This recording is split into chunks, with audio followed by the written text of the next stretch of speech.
Hello everyone, welcome back to my channel. Now recently Union Minister Dr. Jitendra Singh ने भद्रवाह डोडा district Jammu reason में 2 दिन के होने वाले लैवेंडर फेस्टिवल को इनॉग्रेट किया था।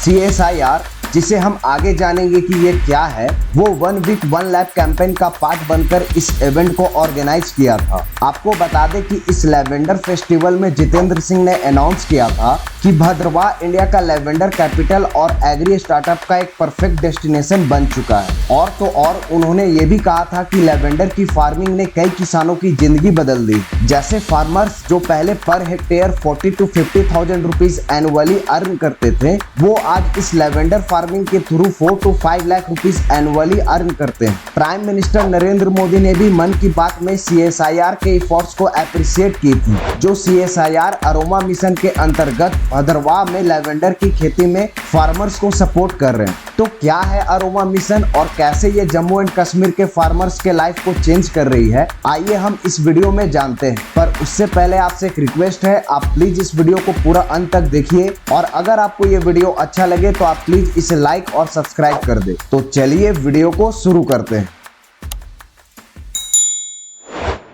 CSIR का मतलब है council of scientific and industrial research. ये एक ऑटोनॉमस बॉडी है जो कि सितंबर 1942 में गवर्नमेंट ऑफ इंडिया ने various fields of science and technology में रिसर्च एंड डेवलपमेंट करने के लिए एस्टैब्लिश की थी। CSIR दुनिया के सबसे बड़े पब्लिकली फंडेड R&D ऑर्गेनाइजेशन में से एक है, जो कि पूरे पैन इंडिया में अपना प्रेजेंस रखती है। जैसे इनका 37 नेशनल लेबोरेटरीज, 39 आउटरीच सेंटर्स और 1 इनोवेशन कॉम्प्लेक्स का नेटवर्क पूरे इंडिया में। CSIR oceanography, geophysics, chemicals, drugs, genomics, biotechnology और नैनो टेक्नोलॉजी से लेकर mining, aeronautics, instrumentation, environmental engineering और इंफॉर्मेशन टेक्नोलॉजी तक के वाइड स्पेक्ट्रम कवर करती है। ये कई एरियाज में सिग्निफिकेंट टेक्नोलॉजिकल इंटरवेंशन प्रोवाइड करते हैं, जो कि सोसाइटल इफोर्ट से कंसर्न्ड है, जैसे environment, health, drinking water, food, housing, energy, farm और non farm sectors.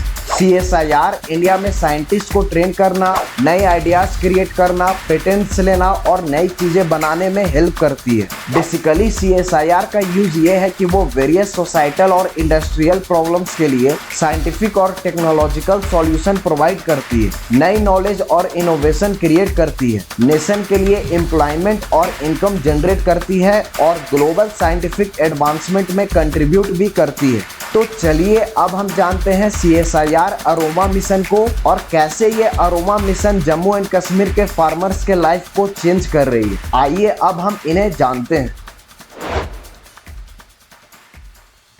Council of scientific and industrial research यानी CSIR ने 21 अक्टूबर 2020 को जम्मू एंड कश्मीर में अरोमा मिशन को स्टार्ट किया था। अरोमा मिशन का प्राइमरी ऑब्जेक्टिव ये था कि वो जम्मू एंड कश्मीर रीजन में एरोमेटिक्स प्लांट्स यानी लैवेंडर की कल्टीवेशन को प्रमोट करे और उनके हाई वैल्यू एसेंशियल ऑयल्स के प्रोडक्शन के लिए एक सस्टेनेबल वैल्यू चेन डेवलप करे। बेसिकली जम्मू कश्मीर की एल्टीट्यूड, टेम्परेचर और रेनफॉल पैटर्न्स लैवेंडर प्लांट्स के ग्रोथ के लिए एक फेवरेबल इन्वायरमेंट बनाती है, जिस वजह से CSIR अरोमा मिशन के तहत लैवेंडर के कल्टीवेशन के लिए जम्मू एंड कश्मीर रीजन को चूज किया था। जम्मू कश्मीर में लैवेंडर के कल्टीवेशन के होने के वजह से वहां के लोकल फार्मर्स को बहुत ही ज़्यादा बेनिफिट हुआ, जैसे growth in income. Jammu Kashmir में लैवेंडर के कल्टीवेशन से पहले वहां मकई की कल्टीवेशन की जाती थी। हालांकि जब वहां के फार्मर्स ने लैवेंडर को कल्टीवेट करना स्टार्ट किया तो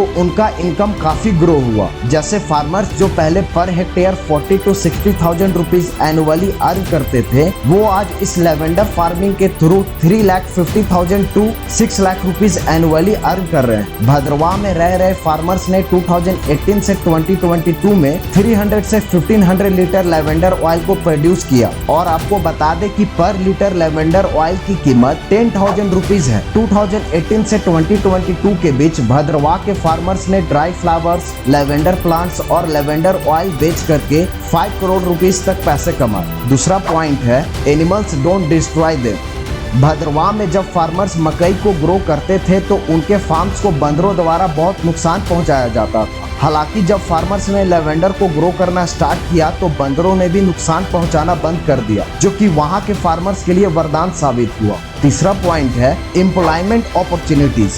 लेवेंडर की फार्मिंग में एडिशनल लेबर्स की रिक्वायरमेंट होती है, स्पेशली प्लांटिंग और हार्वेस्टिंग के वक्त, जिसके वजह से वहां के लोकल पॉपुलेशन को एम्प्लॉयमेंट की अपॉर्चुनिटी मिल गई, स्पेशली वहां के लोकल वुमेन को, जिन्हें अक्सर कोई काम नहीं मिल पाता है। फोर्थ पॉइंट है टूरिज्म एंड एग्रो टूरिज्म।